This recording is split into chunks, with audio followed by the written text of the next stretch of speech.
Hello, this is a review of the Seatek Roto-Split model RS-101A. Now this I purchased from Seatek, fulfilled by Amazon. So this is what I got here, the package that arrived from Amazon. Out of the box, this is what you get. So of course you get the unit itself, so it comes in two parts, it's just the handle that will attach to it. The unit here, now it's a pretty hefty unit that you see, as you already see it comes with one blade for you already. You can store additional blades here in the handle, so there's a little groove for you to pry it open if you have additional blades. It comes with 3 sheets of paper, one about made in America and stuff like that, additional products made by them that are interesting, and then the instruction sheet. So, but on the back is where it tells you the replacement blade parts. So if you want to order replacement blades, they're right here. So these are the ones that you'd want if you want to buy more directly from Seatek.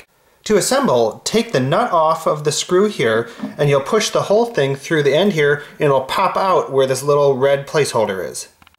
Like so, and then screw the nut on. And they say in the instructions to tighten with an adjustable wrench. So the idea here is that you have the channel here to put the cable in that you plan to do cutting. And then you have the tightening nut and quick release lever. So this thing here lets you hold the cable in place that you're about to cut. So the thumb screw is what you want to tighten in to, it's just within the, kind of hold the cable in place. And then you can quickly let go of the cable and put the next cable in and cut multiple pretty quickly. So this is the model 101A that has the quick release lever. They claim it's twice as fast as the model that only has the nut, which is I think the 101. So once you have everything locked in place, the whole idea then is if you give it a squeeze, the blade comes through. So this is how you're going to start to do some cutting. So you can just adjust by depending on how tight you do it. So they say you don't want to over squeeze, but then you crank the wheel and you're going to be able to cut through the wire. I'll show you shortly.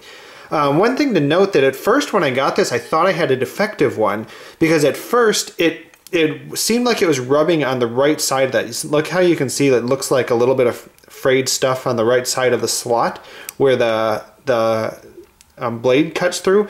Well, it seemed like it was misaligned. Well, I tell you, just spin it around a few times. It's just a bunch of wax or something that's protecting the teeth on the blade here. So once you did that, it got a whole lot better. So you can see some of the gunk on the end there. So it's basically the gunk or wax or something that's probably protecting the blade. And then once you clean all of that off, then see how you can hear how it gets stuck. It's just the wax that's getting stuck between it. Once you get along further, then it moves pretty easily. So again, when I have the wax in the way, well, there we go. And I did it a whole bunch at first, so I thought it was misaligned, but it's good to go after that. Here we are in my garage with what's left of my shielded cable that I have. Now I have been doing a whole lot of cutting of shielded cable. I have tons of scraps to prove it. I had been doing a whole lot of cutting and all of it was made possible with the Roto-Split, and I'll show you shortly. But this is just what's left. I had a whole ton more of this. I had another spool of it, and that's what's left of the other spool. I bought as much as I could at the store because I had been running different outlets around the place. So basically had extension cords run around the garage, and lighting wasn't as ideal where I wanted, and they just spliced into extension cords to run that. So I was running a proper electric outlets around the place. I'll show you some of those shortly where I've tied in the shielded cable with the Roto-Split doing the cutting. But that's where I did a whole lot of cutting with this. Here's all of my scraps to prove it, and these are just the scraps, not just the, you know, I've done a whole lot other cutting with it. So this just proves to you I've done many cuts with this. I could have only done this with this tool. I have to say, the first time I started by doing it by hand, I thought, well, how hard could it be to just work your way back around these cables? And you can start, you know, keep in mind that you're also working around existing wiring as you're trying to peel it back. You know, I see how you got going here. If you can cut and peel as you go. And I can tell you can actually pull back from one side, but it doesn't work from the other side of the cable because it only uncoils in this direction. Well, if you make cuts from two ends, well, you're working against the coil going the other way. So no matter which way you go, it's going to be really hard to do with this. I spent about an hour trying to cut it by hand with this, just figuring, oh, you know, dig in there, and I tried a smaller pair of pliers, but then these are a little bit bigger in my hands too, so I've tried small pliers, big pliers. I worked an hour, felt I was cutting up my hands with the metal that I was getting around, and plus then you're mangling it as you go, as you're trying to work around the different wires. it was not even trust my connection when I was done. I spent so long doing that that I stopped and I went online to Amazon and just started searching for tools and solutions that make cutting shielded cable easier. Now, of course, there's other ways to go. Some say you can use a hacksaw. I really don't trust myself using a hacksaw with cables like this. That's what I really liked about the Roto-Split, is it sets up so that when you squeeze it, it's cutting just enough and doesn't get to the wires. You don't have to worry about being uber careful with something like this. That's where the Roto-Split I thought was really perfect. It cuts just the depth you need. Personally, I always gave a little tug on the wires and took a look underneath at the edge just to make sure I didn't cut them, but I never did. Not once had a problem with that.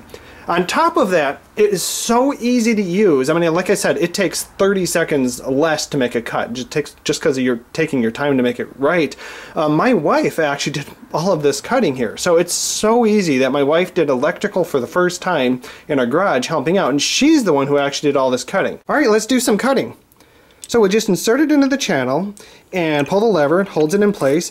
Now you're supposed to turn it clockwise. Now honestly, we found out it works in any which direction. It just keeps it from the nut from coming loose. But there, we did a few quick turns, twist off the end, and there you go. Look at that. That's how easy it was to cut.